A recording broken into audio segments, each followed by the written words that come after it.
the second, let's say second session for today, which is going to be on how to analyze qualitative and mixed methods data. So we talked about how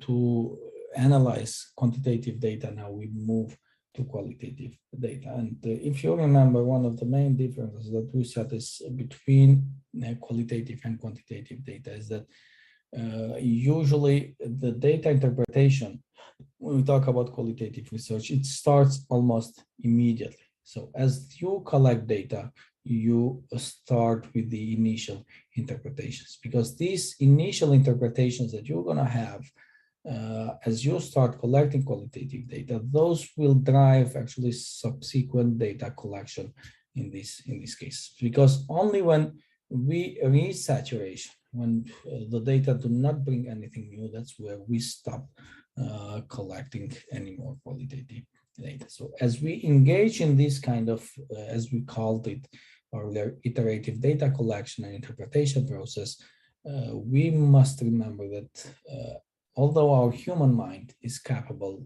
of amazing insights, however, it can be easily influenced by expectations and biases that prejudice our understanding. That's why the role of the researcher is extremely important, and that should be tackled in your research as well.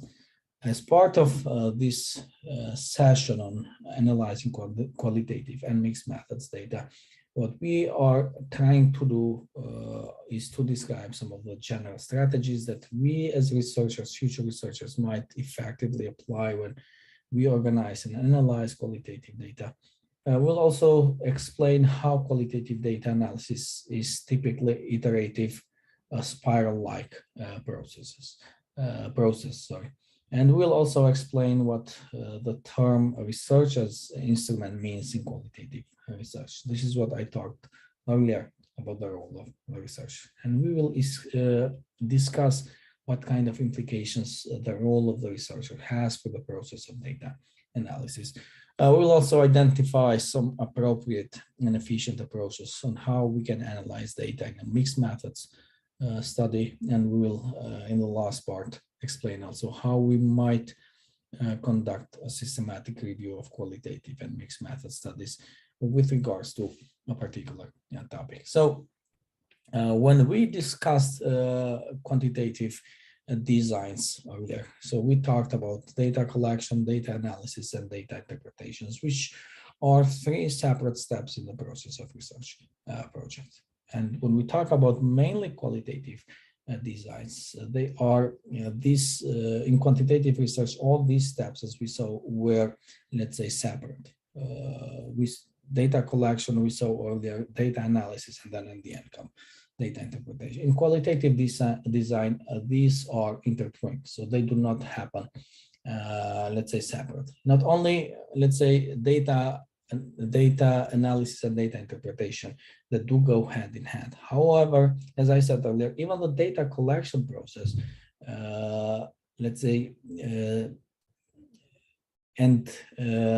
let's say, as we said, data interpretation, they start also hand in hand, because they may subsequently drive a further data collection. Because we have, let's say, explained earlier, data that you collect early in your qualitative study, those might suggest, let's say, certain patterns or dynamics in the issue or phenomena that you are investigating, that you are studying. So this would actually lead the researcher, that would tell the researcher, for the researcher, to seek additional information in an attempt to confirm or to clarify, or maybe disconfirm the hypothesized, let's say, patterns or dynamics that he has identified earlier. That's why in qualitative studies, analysis, as we said, we're going to discuss later on, is an iterative process in which researchers will move back and forth among data collection, data analysis, and interpretation,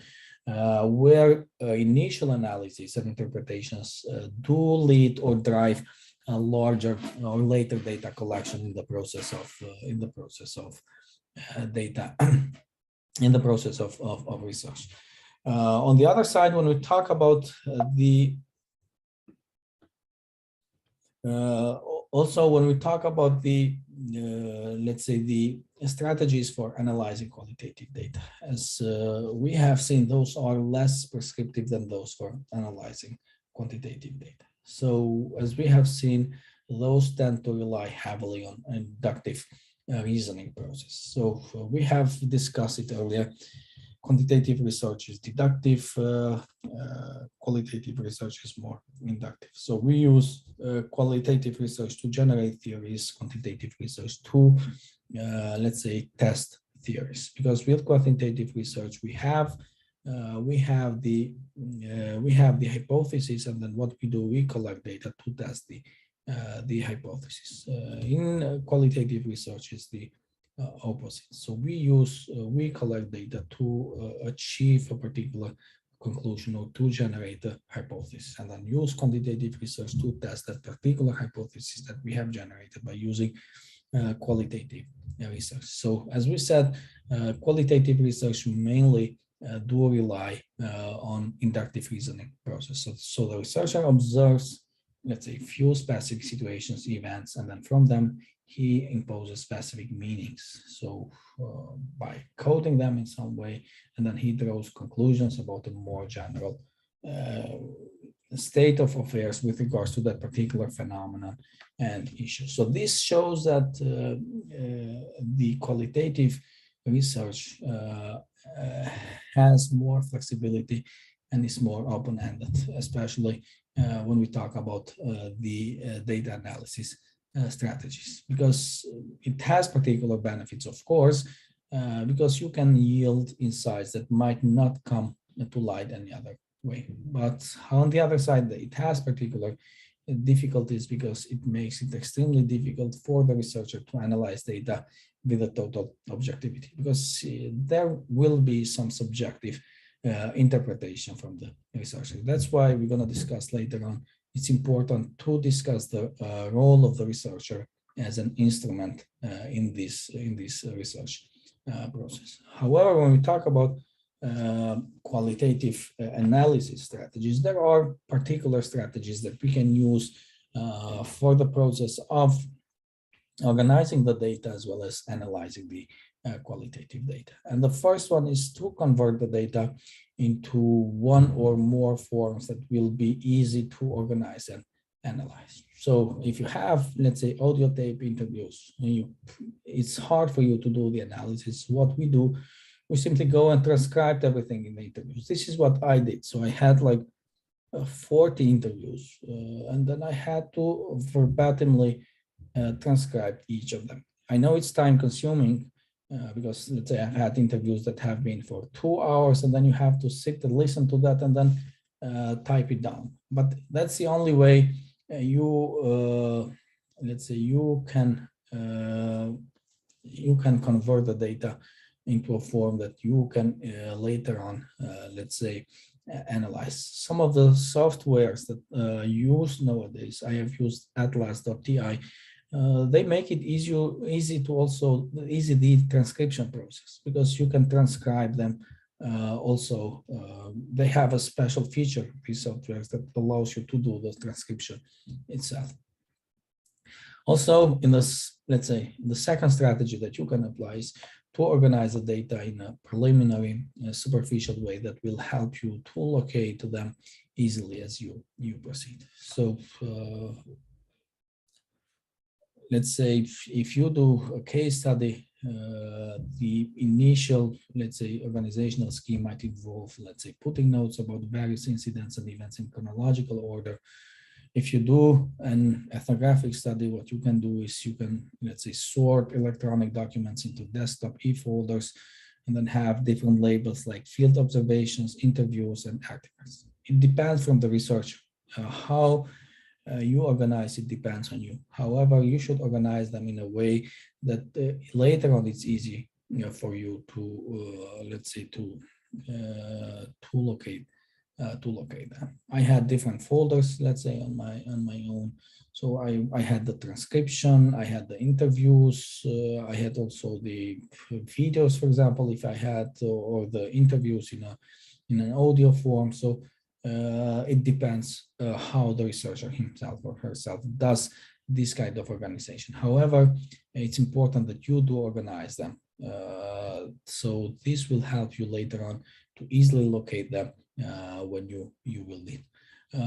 As you go with your analysis, it's important that you identify the preliminary categories that can be helpful to you the moment that you start to code the data. Because when we talk about doing qualitative research, although it might seem that it's much easier than quantitative, but it's much more challenging. And one of the biggest challenges when we talk about qualitative data analysis is how you as a researcher can best organize your data meaningfully. So this is the first step, is to make the process, is to identify a list of potentially helpful ways on how you're going to categorize the encode the data. So most of the cases, you should have, let's say, a coding scheme in advance, and how you are going to proceed coding the data. The moment that you have this let's say the ways on how you're going to categorize and code the data, if you have this identified, then the rest will be much easier. For example, if you study let's say political campaign, and you might think, let's say, in terms of campaign strategies, fundraising activities, news, media accounts, setbacks, and different let's say other terms, and how important is let's say how you're going to code these let's say particular strategies when it comes to your data. In other cases, let's say you might start with a particular list, let's say list of categories or themes that you usually derive from your research problem and sub-problem, and then from this list that you have derived from this particular theoretical or conceptual process, then you go about to code the findings. For example, in my case, I used let's say a start list of categories or themes, which I mainly derived from the theoretical framework, because it was mainly about particular cultivation strategies. So then I would go and code, for example, success, positivity, for example, satisfaction, trust, which were some of the main categories that I was looking at in that in that data set in this case.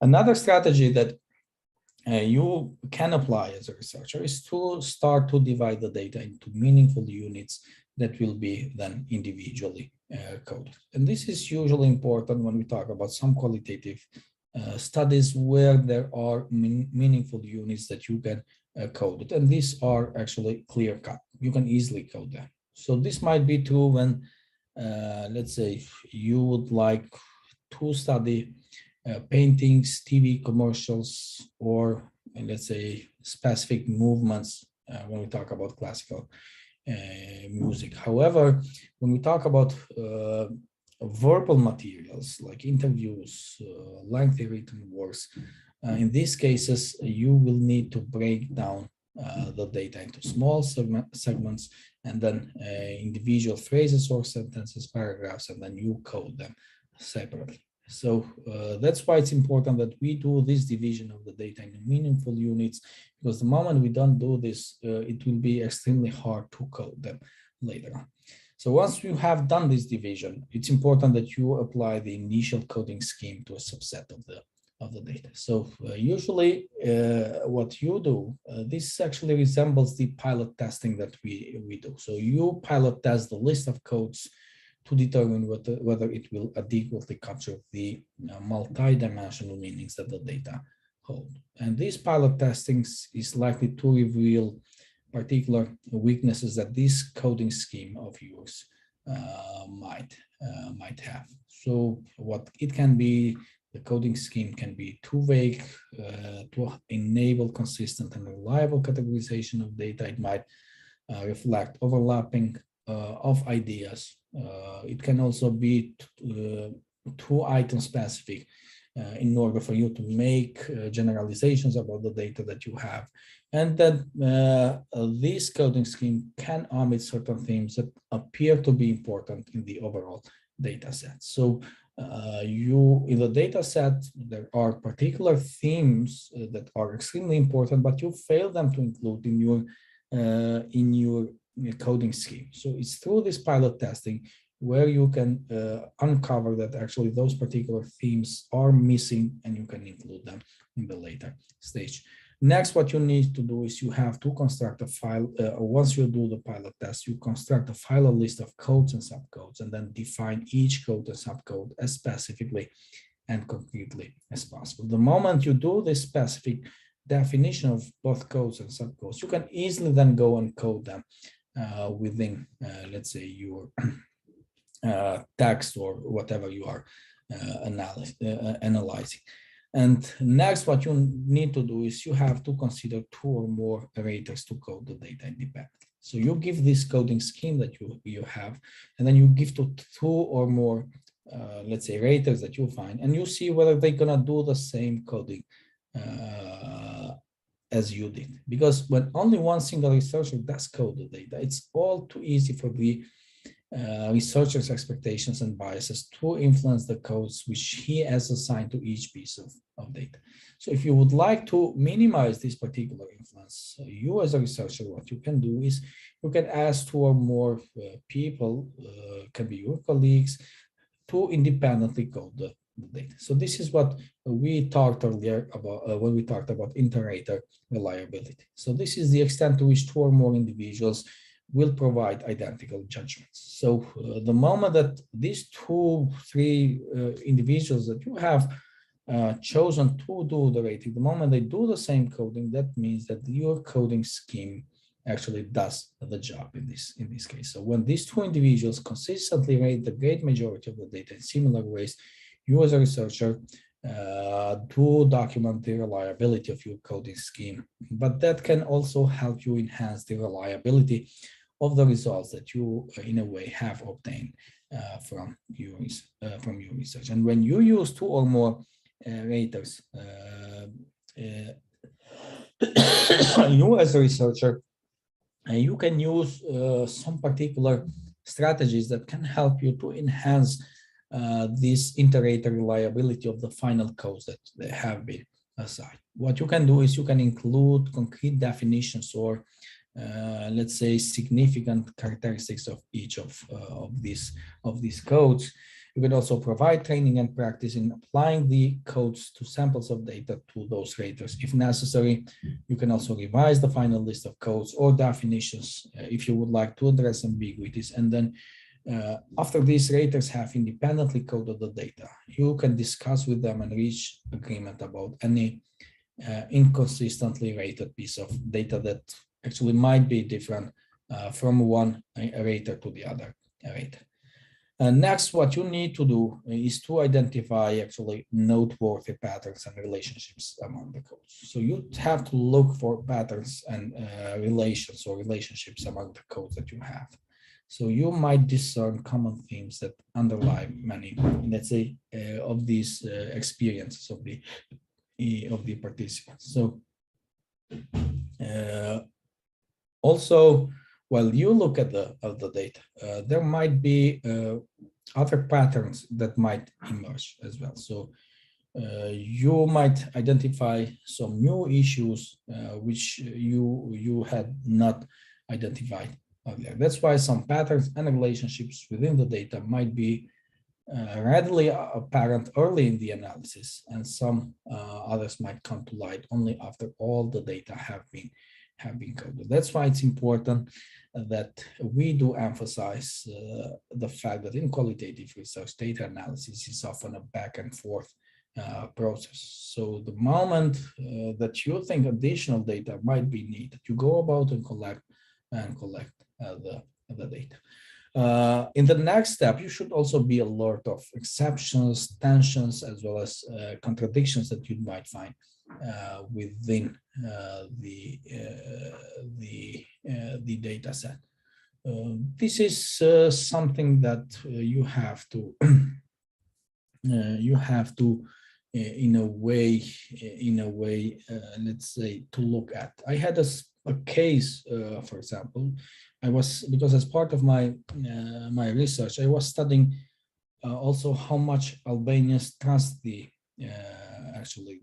government, and let's say I asked these individuals about their relationships that they had with Albanians. So he was a civil servant, and I'm trying to explain how I, in a way, only by looking at the data, I try to, in a way, discover these contradictions or these exceptions or these tensions. So let's say he was a civil servant, and when I, let's say, in the first part, when I did ask him about the relationship between civil servants, he as a civil servant, and Albanians, it was all positive.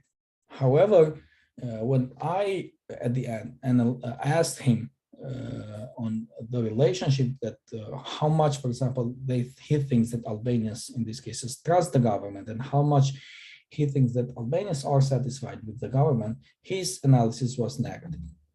And later on, actually, as he was my friend in Facebook, I got to understand actually that he was part of the opposition party in Macedonia. So although he positively rated, let's say, his relationship with the civil servants, however, he negatively related the relationship that Albanians have with the government in this case. Because what I was looking at in this case is, let's say, the more positive is the relationship between, let's say, civil servants and citizens in these cases, the better there will be satisfaction and trust of citizens with the government in these cases. However, in most of the cases, it was the same. So usually civil servants, if they reported, let's say, that the relationship is positive, also they reported positive evaluation of trust and satisfaction, or the opposite. For example, citizens,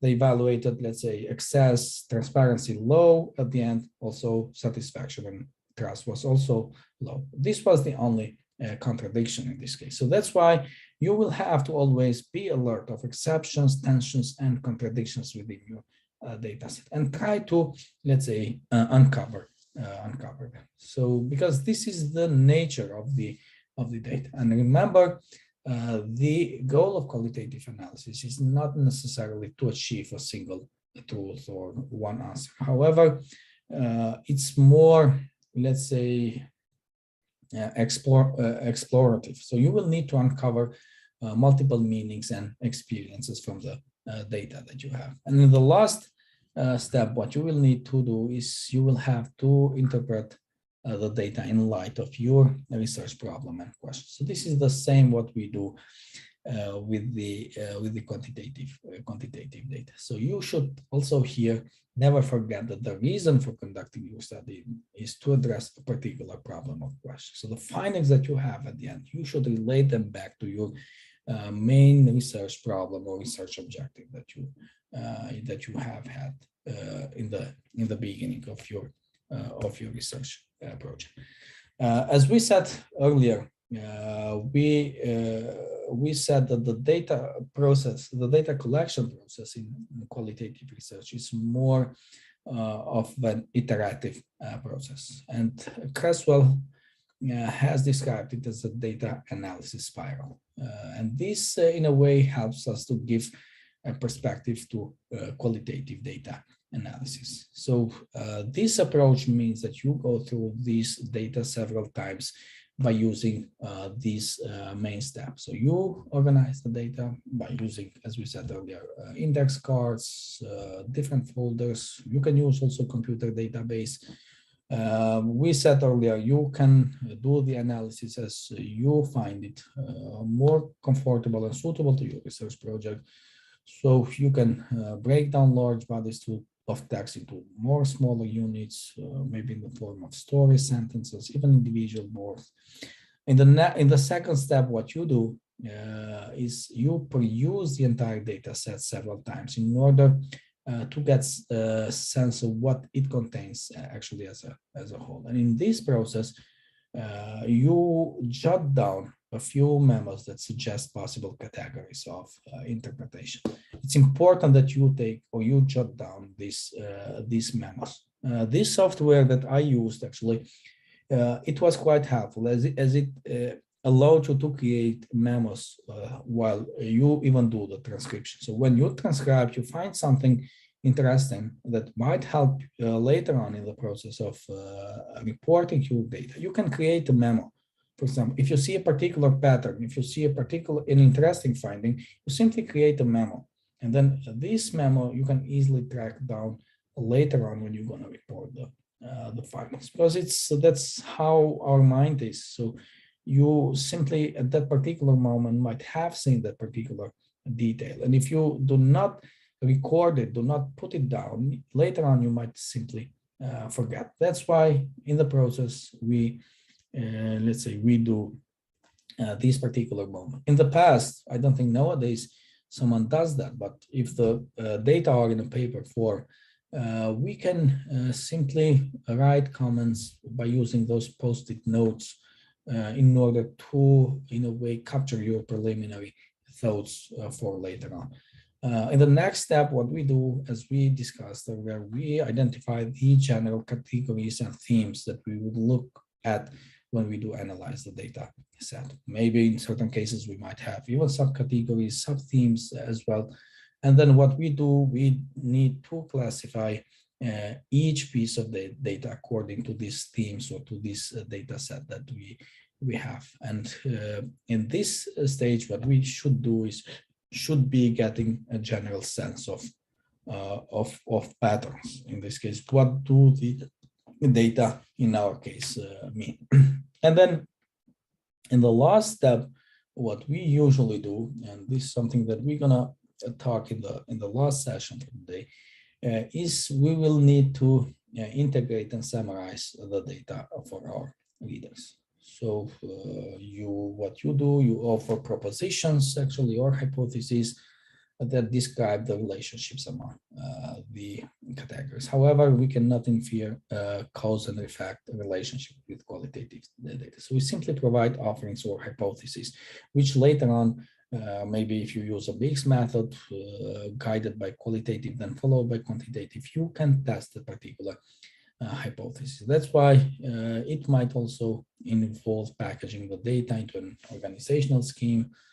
Like you can use tables, you can apply different figures, matrices, as well as hierarchical diagrams in order to report your finding. As we said earlier, so this is how the analysis as a spiral actually looks like. So you have the raw data that you have obtained, and then you go about organizing them. So you file them, you create, as we said, computer database, and then you break large units into much smaller units. And then we move to the second step, which is the perusal, or peruse the entire data set several times in order to get a sense of what your data contain as a whole. Myself, what I did, the moment I transcribed all the interviews, I would go and read them or maybe listen to the interviews once again, and then you jot down the preliminary interpretations as well. And then you move into the third step, where you start to identify general categories or themes, maybe different subcategories of sub-themes, and then you classify each piece of these data accordingly. So you group the data into categories or themes, and you find meanings in the data that you have. And that's the third step, where we do the synthesis. Actually, we offer hypotheses and propositions, and when we construct tables, diagrams, and hierarchies that are included in the final report of the research process. Another important aspect that we said we're gonna discuss today is the researcher as an instrument. And we said that the role of the researcher in qualitative research is crucial.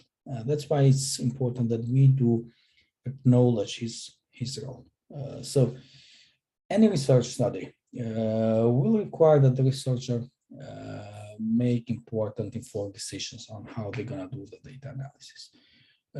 Usually when we talk about quantitative research, the researcher, these decisions he makes primarily with regards to what kind of statistical procedures are most appropriate for that particular research question that he has studied and best suited to the nature of the data that he is having. So when we talk about doing quantitative data analysis, you as a researcher, what you will need to do, what we discussed earlier, it's based on the nature of the data that you have, as well as the research question that you have, what kind of, let's say, statistical procedures you are going to apply to your, let's say, to your data set that you have. However, when we talk about qualitative research, mainly requires the researcher to make important and significant decisions and judgments throughout the data analysis process. So researcher does not simply make decisions only about the strategies to use in general. However, about which data are most likely to be noteworthy and how to evaluate and code specific pieces of data. For example, the researcher will decide which, let's say, part to code and not to code. So this is in a way subjective. So because the researcher decides that this, let's say, particular sentence, particular, let's say, how to code particular sentence within the text. So this is different, let's say, compared to quantitative research, because the researcher will need to make significant decisions and judgments throughout the data analysis process. As I said, not only about the strategy, however, whether a particular, let's say, sentence is noteworthy and how to evaluate and code specific pieces of data. And because qualitative data analysis involves much of the decision making that the researcher will need to be done, it can be that the findings actually that he receives at the end are vulnerable to the let's say predispositions of the researcher, his expectations, his biases, his values. So that's what mainly reflects the researcher as an instrument in this case. However, there have been particular strategies that we can apply and that can help us to maintain credibility and trustworthiness when it comes to analyzing the data of our research. So the first thing that we can do in these cases is, as a researcher, we have to strive for balance, fairness, and completeness in the data analysis and interpretation process. So if you would like, or let's say better, as an alternative, let's say, to be completely objective, which is in most of the cases impossible, what is suggested is that qualitative researchers should strive for a rigorous subjectivity, which means that they should take steps to ensure that their analysis and interpretations will ultimately be credible and defensible in the eyes of their colleagues and other well-informed individuals. We discussed it earlier when we talked about the reliability of and validity of qualitative research. So what they can do is they can triangulate multiple data sources. They can also intentionally look for exceptions and contradictions within the sample selected, also within the data collected. Researchers can also remember that participants won't necessarily give them their ultimate truth. So in certain cases, the moment they know that, let's say, they are being observed or questioned, they might tell you what you as a researcher would like to hear for them, or what they believe to be true, not what is actually true, what they wish is true, or what they think that you as a researcher, as I said, you would like to to here. Also, you should continue to collect the data until you have completely saturated the category. So the moment that your data do not bring or do not yield something new, so it's important that you continue with the data collection. The moment that you see that the findings start to repeat, nothing new comes up. So that's where you stop, until you are no longer gaining new insights about the phenomenon of interest. As we said, you should also apply inter-rater reliability. So have 2 or more individuals independently to code the data for you. And you can also seek feedback from both participants as well as colleagues about your findings as well as interpretations. So at the end, you can give back the findings to your colleagues that did the coding as well as to individuals that participated in the study to see whether those do agree with the findings that you have. In the second step, what you will need to do is you have to carefully document your analysis procedures.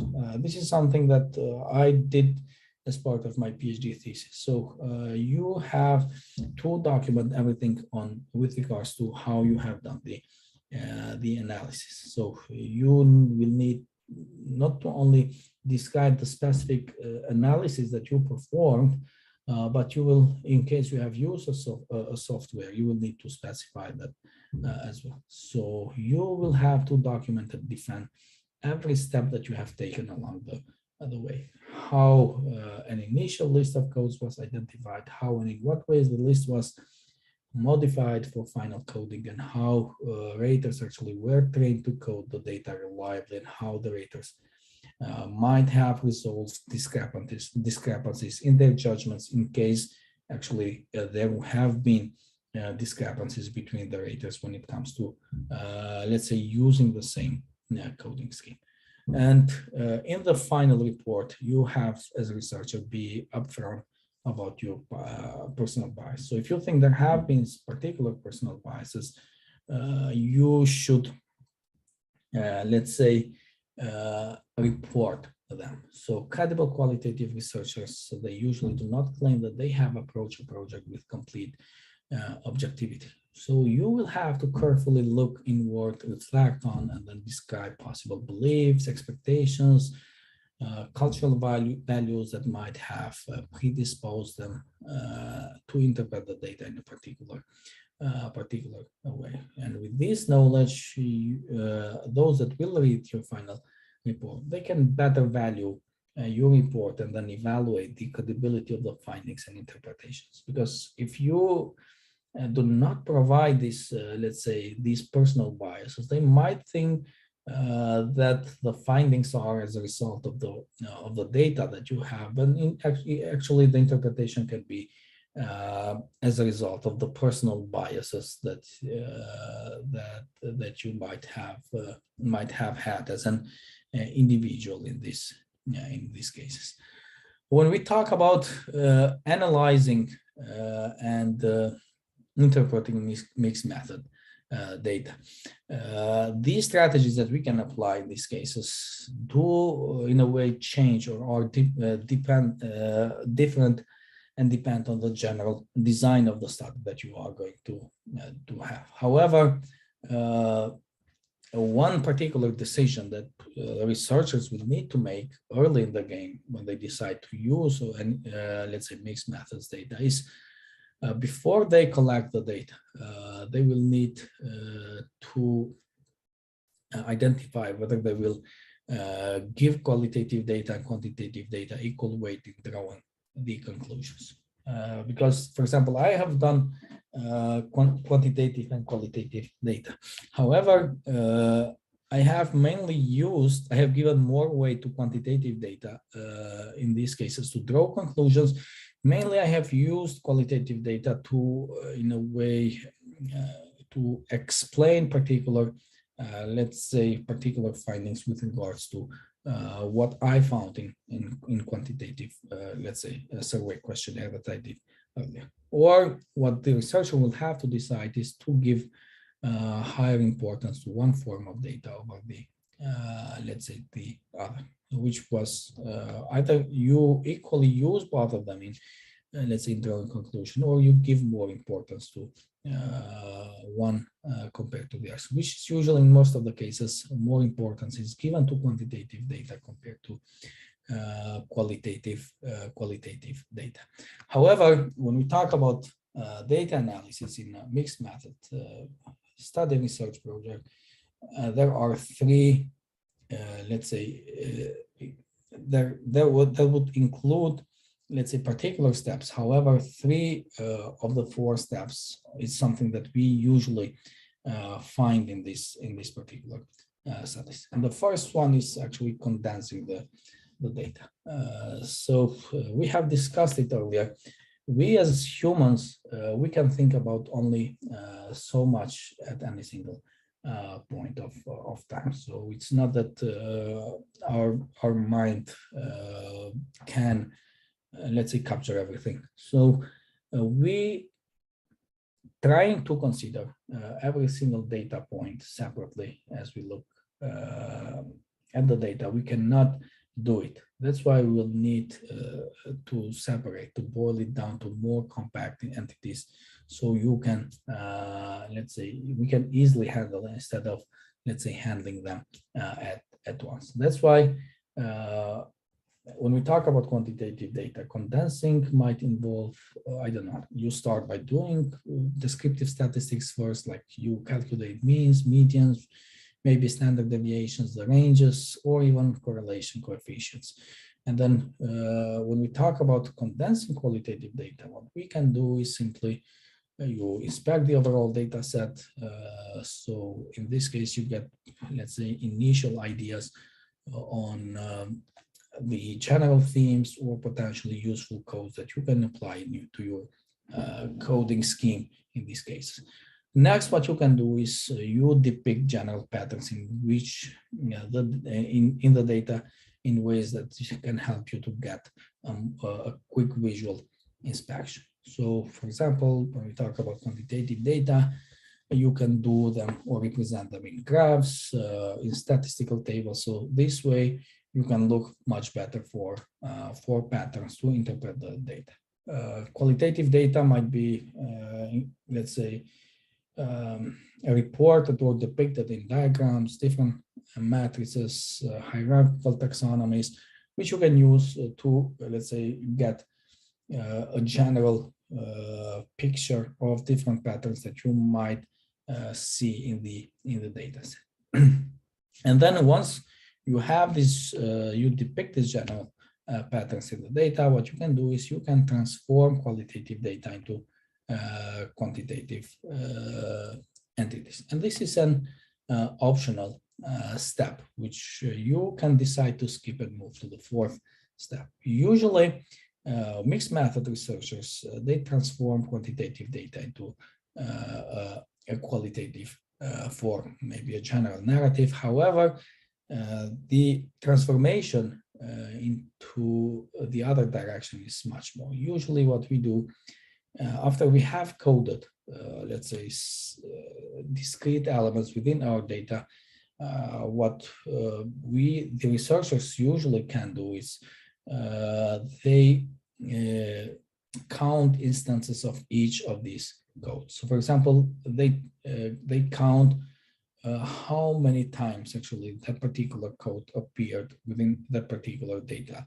set they have done the coding. So they do convert the qualitative data into quantitative entity. So they count the number of times a particular word, for example, appeared within a particular text. Or alternatively, what the researcher can use, he can use rating scales to assign rough indicators of magnitude or intensity to, let's say, pieces of qualitative data as well. And then once we do this, what we can do, as I said, certain researchers might skip this test. We do compare and integrate results from the two types of data. And maybe this is the, let's say, the most challenging process, but that will depend a lot on the decision that you had to make. So if you're going to give, let's say, equal weight to both of the data in drawing the conclusion, then you will have to, in a way, consult both of these data when you draw a conclusion. However, the moment that you give higher importance to one form of data over the other, then it's you simply use the other form of data to complement the conclusions that you have made from, let's say, based on one particular set of data. So mixed method researchers mainly use the data from one or more of these early phases in order to guide the planning as well as implementation of more of their subsequent phases that will come later on. And this is usually, as we have seen in some of the previous lectures, when we talk about exploratory designs, or let's say multi-phase iterative design. So you conduct one particular research, then from those findings you conduct another study. So whether or not this preliminary data integration should have occurred in the early phase, so it must also occur after all the data have been collected and analyzed in this case. So these are, let's say, some of the main steps that we can apply when we do analyze the data and interpret the data in mixed method research. However, when it comes to the last step, where we need to compare and integrate results from the two types of data, there are, let's say, particular strategies that we can apply to compare and integrate the results. First one is to create a two-column table. One column you have, sorry, you include the quantitative findings, and then you have another column where you have the qualitative findings, and that can help you reveal consistencies or inconsistencies in finding the different related, let's say, in findings related to each of the sub-problems or research questions within the overall research problem. What you can next do is you can also identify concrete examples within these qualitative data that can give meaning and depth to the numbers that you have derived from your quantitative data analysis. And once you have conducted both quantitative, let's say, paper and pencil surveys, open-ended qualitative interviews, you can, as we said earlier, you can convert them into, let's say, numbers or quantities. So you count the number of times each theme appears in the interviews, and then compare the frequency counts with the quantitative analysis of the survey responses that you analyze later on.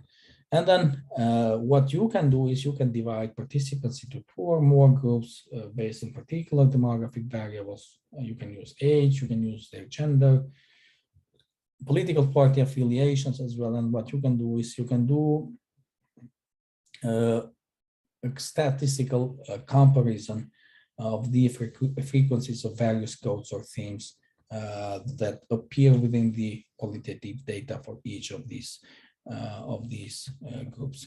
So these are some of the, let's say, strategies that you can use to compare and integrate results from the two types of data.